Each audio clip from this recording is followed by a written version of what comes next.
Pastinya, ramai di antara kita yang amat meminati muzik kerana kecenderungan mendengar keindahan suara atau bunyi yang dikenali sebagai seni suara atau nyanyian dan muzik merupakan satu daripada naluri manusia.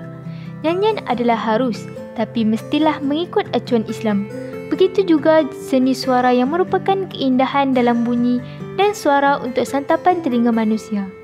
Ini bermakna seni suara dan muzik juga boleh digunakan sebaik mungkin untuk manfaat manusia bagi berdakwah dan mengukuhkan keimanan kepada Allah Subhanahu Wa Taala. Seni suara terawal dalam sejarah Islam ialah seni bacaan Al-Quran atau tartil Al-Quran. Apabila Al-Quran diwahyukan dan Rasulullah SAW menyampaikannya kepada para sahabat, mereka sentiasa membaca Al-Quran dengan suara dan rentak yang baik. Selain itu, seni suara terawal dalam Islam juga boleh dikesan daripada seruan azan, iaitu seruan mengajak umat Islam untuk menunaikan solat fardu. Pada ketika itu, Bilal bin Rabah ditugaskan oleh Rasulullah untuk melaungkan azan kerana antara keistimewaan yang ada pada Bilal bin Rabah ini ialah beliau mempunyai suara yang begitu lantang dan lunak untuk melaungkan azan dengan baik. Bilal bin Rabah juga merupakan seorang muazzin yang pertama melaungkan azan setelah diajar lafaz dan kalimat azan tersebut oleh Abdullah bin Zaid. Hukum sesuatu seni itu bergantung kepada falsafah, cara dan matlamat muzik itu digunakan. Antara ciri-ciri dan kriterianya ialah memahami matlamat dan tujuan hanyalah untuk mendapat keredaan Allah Subhanahu Wa Taala.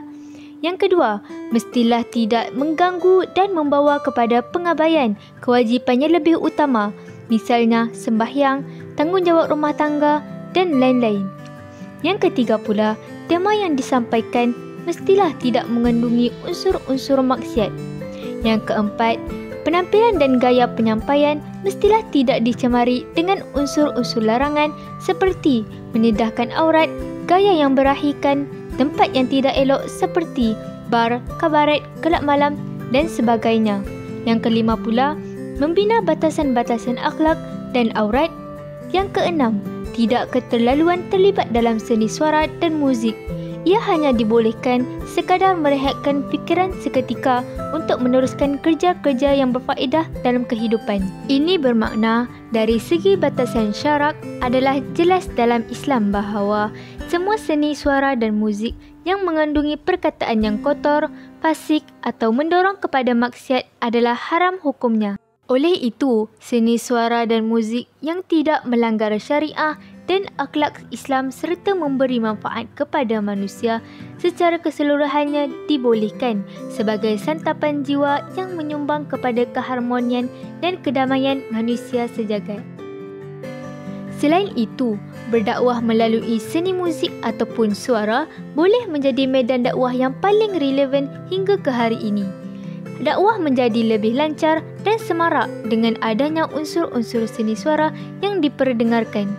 Menikmati muzik dan nyanyian itu sesuai dengan fitrah manusia dan naluri yang memang suka kepada hal-hal yang indah, menyenangkan, mempesona, memberi kedamaian dan ketenangan dalam hati.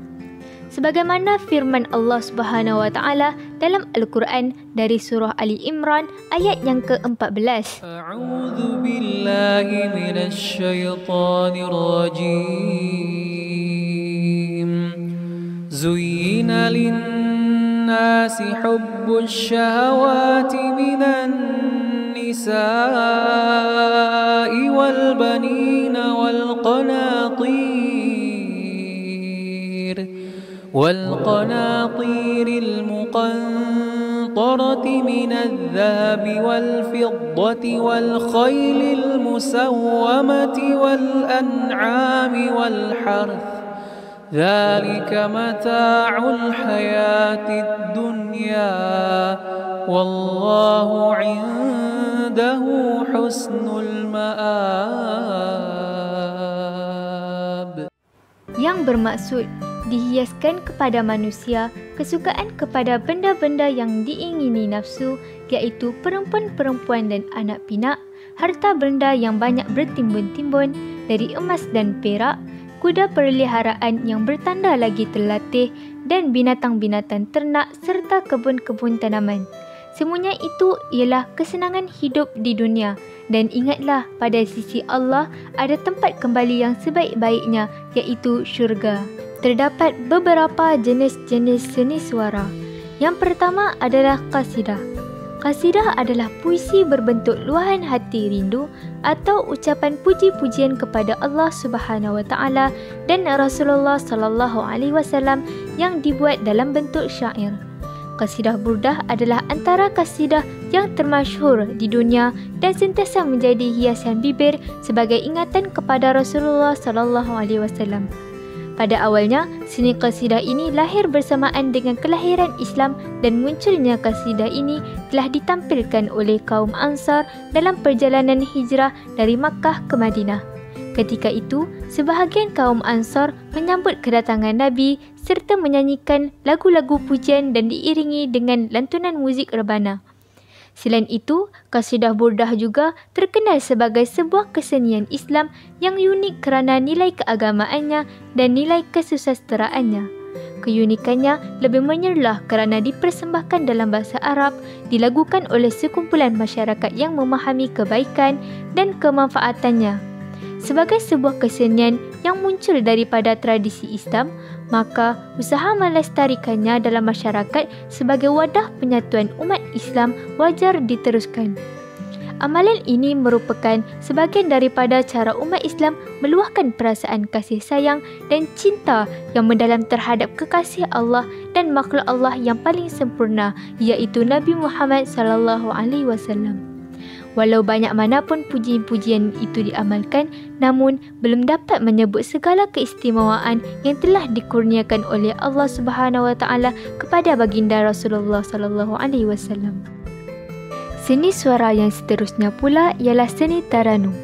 Taranum merupakan sesuatu ilmu atau kaedah yang membicarakan tentang kepelbagaian bunyi mengikut proses nada, rentak dan irama yang tertentu. Dan ianya bertujuan untuk menambahkan keelokan seni bunyi sesuatu bacaan Al-Quran. Menurut Al-Fadil Tuan Haji Nik Jafar bin Nik Ismail, beliau mengatakan bahawa bacaan Rasulullah adalah terdiri dari 4 perkara asas, iaitu tajwid, taranum, fasahah dan suara. Selain itu, hukum taranum adalah harus, bahkan sunat sekiranya bertujuan memperelokkan tilawah Al-Quran serta menurut hukum hakam tajwid yang tepat. Ini adalah berdasarkan hadis-hadis yang sahih. Manakala jika terdapat ghulu atau melampau di dalam taranum sehingga merosakkan tajwid, menyembunyikan makhraj, memendekkan mad dan seumpamanya, adalah disepakati pengharamannya. Kedua-dua kumpulan ulama yang membahaskan tentang taranum Al-Quran sebenarnya adalah bertujuan yang sama, iaitu untuk menjaga, memulia serta meninggikan Al-Quran sebagai wahyu Allah. Terdapat 7 jenis-jenis taranum, iaitu taranum Al-Bayati, taranum Soba, taranum Hijaz, taranum Nahwan, taranum Ras, taranum Sirkah dan taranum Jiharkah. Oleh itu, mari kita lihat ketujuh-tujuh jenis taranum tersebut.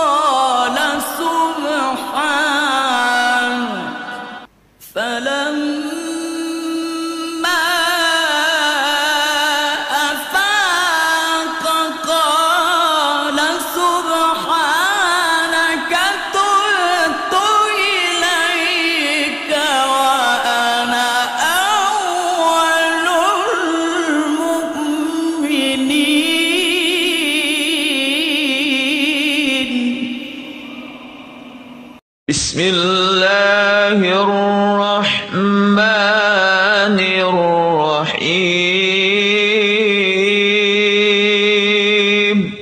Wattini wazzaituni wa turi sinin wa hadzal baladil amin.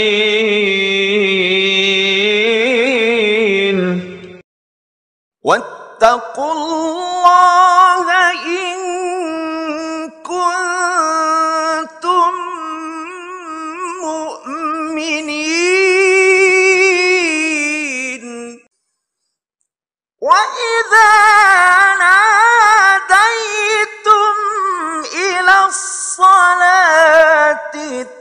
اتخذوها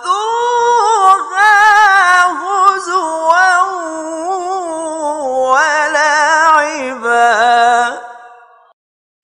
إلا لنعلم من يتبع الرسول ممن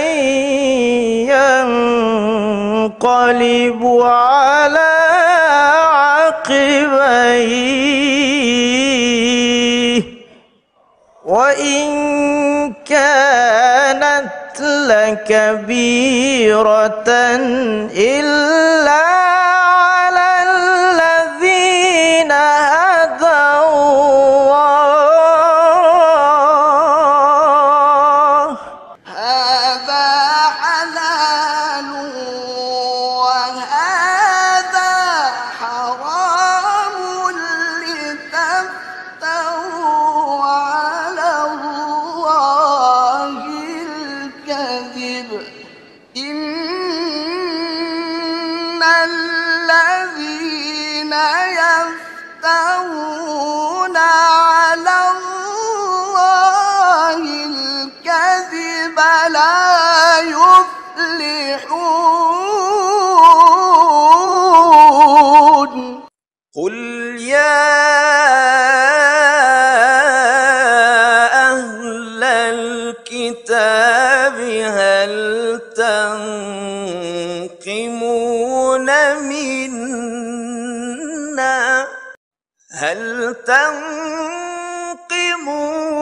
منا إلا أن آمنا بالله وما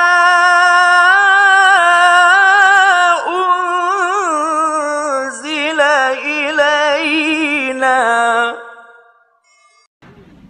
وإذا الجبال سيرت